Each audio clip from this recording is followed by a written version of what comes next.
Kami telah melakukan 4 kali. Yang pertama itu roundtable discussion di Jakarta, menghadirkan dengan para pemangku kebijakan. Kemudian kami datang ke Jawa Barat dan Makassar serta Palembang yang terakhir 3 minggu yang lalu.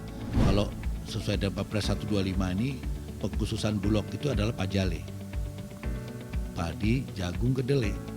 Nah, hanya kita sulit Bapak Ibu sekalian untuk padi juga sulit, karena ada beberapa kebijakan yang memang kita tidak mudah untuk melakukan hal itu. Kedelai juga lebih sulit, walaupun kedelai ini kebutuhan kita import itu rata-rata tahun 3,5 juta ton. Ya, tapi karena sudah dikuasai oleh hanya beberapa negara saja dan importirnya dikuasai itu, maka Bulog walaupun dapat penugasan tidak mudah.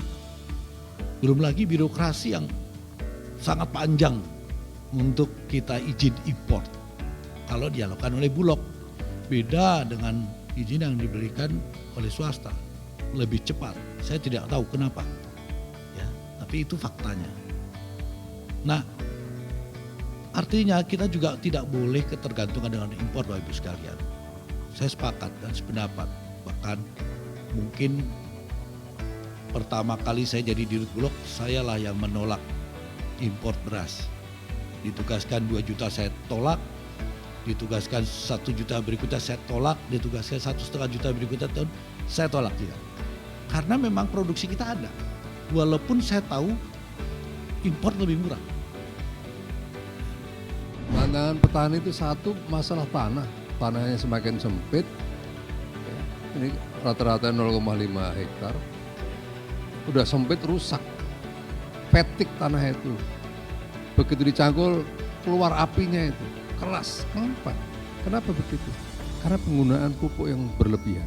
Kenapa itu dilakukan? Karena petani di Jawa itu rata-rata nyewa, bukan tanahnya sendiri. Dia nggak peduli tanahnya itu rusak, yang penting hasil saya banyak. Ini dikebur itu habis-habisan. 3 hal yang menyebabkan harga pangan dunia naik. 1, karena energi naik, sehingga terjadi konversi. Yang kedua, karena kebijakan domestik sebuah negara. Ya tadi sudah disampaikan oleh Pak Kabulok, oleh peneliti dia juga sampaikan. Ini negara-negara udah mulai mikirin untuk tidak ekspor. Itu. Nah, yang ketiga, karena kegagalan panen. 3 persoalan ini harus kita pahami betul, jangan kita anggap remeh, karena udah itu menjadi isu global itu ya, persoalan pangan ini. Tadi kenapa harga kita nggak efisien, kegiatan pertanian kita nggak efisien, harganya 2925, karena hasil kita nggak optimum. Saya kira dalam urusan pangan ini negara tuh harus strong. Negara itu tidak boleh diperdaya oleh para the invisible hands atau the untouchable hands, atau dalam kurung mungkin mafia.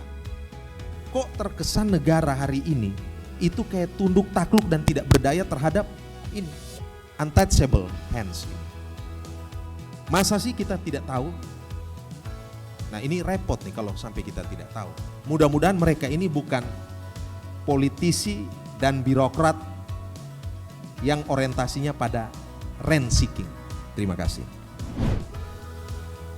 Saya ini supporting, karena saya nggak suka impor juga. Saya dulu 2004 anggota DPR tiap hari berkelahi sama Bu Mary, karena Bu Mary itu dulu bikin impor terus, impor beras, impor gula, impor garam, bikin warung di mana-mana. Saya tentang.